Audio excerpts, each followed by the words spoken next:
Ladies and gentlemen, we've got ourselves a bit of a situation. Yes, ladies and gentlemen, the player base for Wuthering Waves has received quite a generous reward from the developers for the nomination of the game at the Game Awards 2025. Yes, ladies and gentlemen, the Game Awards, where it's going to be competing against Uma Musume. Not against Endless Zone Zero, not against Honkai Star Rail, not against Genshin Impact, but a horse girl game, as well as like Sonic Rumble, Destiny Rising, and I think Persona 5X, but I think most people have kind of really considered the fight to be just between the horse game and the Wuthering Waves. And I'm gonna be honest over here, I think there's actually a lot more going on with the Game Awards in 2025, especially compared to potentially last year, because one thing that we all remember from Wuthering Waves is the fact that the Game Awards was actually a moment of advertising for the company.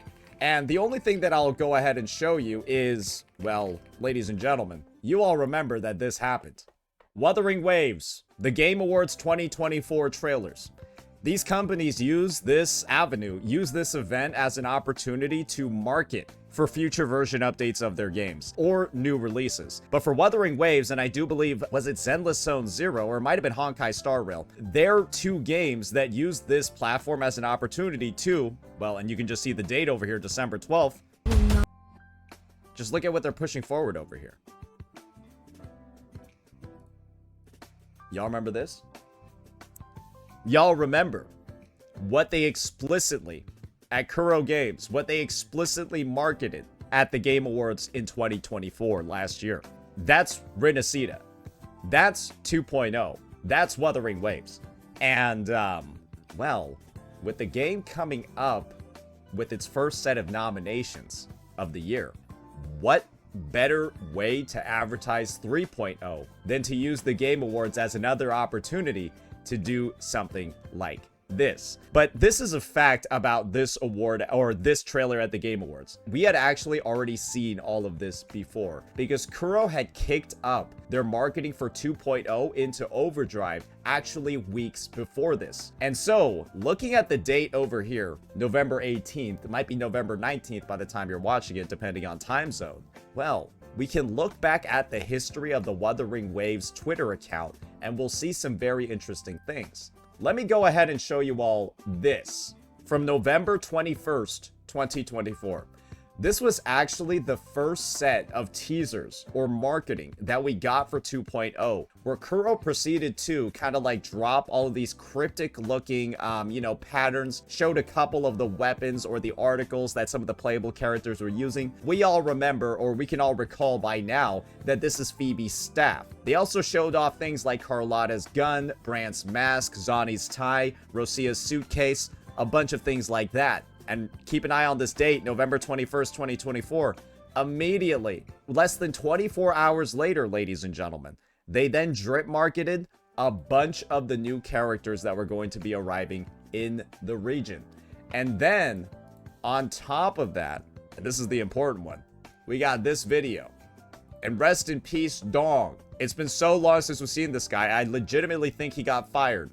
But then 11 months ago, as you can see, on November 21st, 2024, Kuro Games dropped this teaser with Dong, where they talked about the wrap-up of the Jinzhou arc, and then naturally, right, gave us a bit of a preview of what we were going to be seeing in 2.0.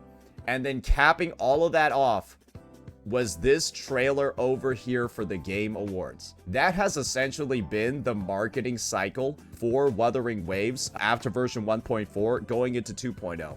And would it be surprising at all, considering the success of 2.0? I would call this one of the best marketing efforts that a gacha game has ever made, that has yielded some of the best overall results. The lead up to 2.0, the teasers, partnering with the Game Awards to give out, all of this news. Why wouldn't they just do that again for 3.0? It makes sense for them to do that again during 3.0. And this is the second part, guys. It turns out that that might already be happening. If you look at when the Game Awards is actually going to be held, it's on December 11th, 2025. And somebody that's been doing a little bit of investigación, being a little bit like Chisa Holmes in the Honami City Quest, they did a little bit of digging looking at some of the future events that are coming up, and it actually turns out, ladies and gentlemen, the Lahai-Roi event, which is supposed to give us even more information about what's coming up in 3.0, apparently starts on the same day as the Game Awards. Yes, that event that's supposed to give us the lore drops and the lore reveals for the next upcoming region happens at the same time as the Game Awards. Wouldn't that be the perfect time to drop the trailer, have something outside of the game to tease what's coming up, and then actually have the content and the event in the game that tells you more? I don't know. It seems like all of the pieces have been laid. I think you guys can kind of see what's going on over here. Kuro has kind of like laid out a track in a bunch of different places to, you know, sort of guide this hype train for 3.0 moving forward. And so when you consider all of this, is it that much of a surprise, or is it that much of a letdown that Kuro didn't give full 3.0 teasers for the 2.8 livestream? Is it too much of a surprise that they didn't do that if they had all of this stuff, all of the marketing materials like this, right, planned within the next few weeks? Probably not. And this would be a good time, actually, to drop the content that we're seeing over here. It might be delayed a little bit, especially compared to last year. I'm thinking maybe like earlier to like the first week of December. But my take is this. This 2.8 update is only 5 weeks long. 5 weeks can actually feel like a way shorter patch than what you're actually thinking. And with this being a 5-week patch, and let's just take a look at this over here, both story quests actually available on the same time, chances are people will get done with the content in this patch maybe within like a week, because you can see that a lot of it is actually front loaded. This patch is incredibly front loaded. There's 1, 2, 3, 4, 5 things available at the start, a tactical simulacra event later on, and then kind of just not that many things, right? Not that many things until the Lahai-Roi lore reveal. And so wouldn't it make sense that around this part, right?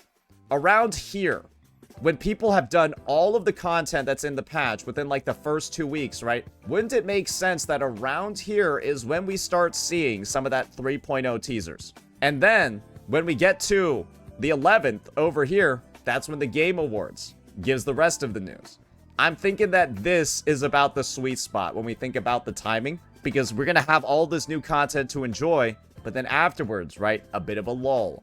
And so why not resurrect the hype of the game? Why not resurrect all of that halfway through the patch? And then with the patch being shorter, believe me when I say this, once we hit the 11th over here, this next week is going to go by like that.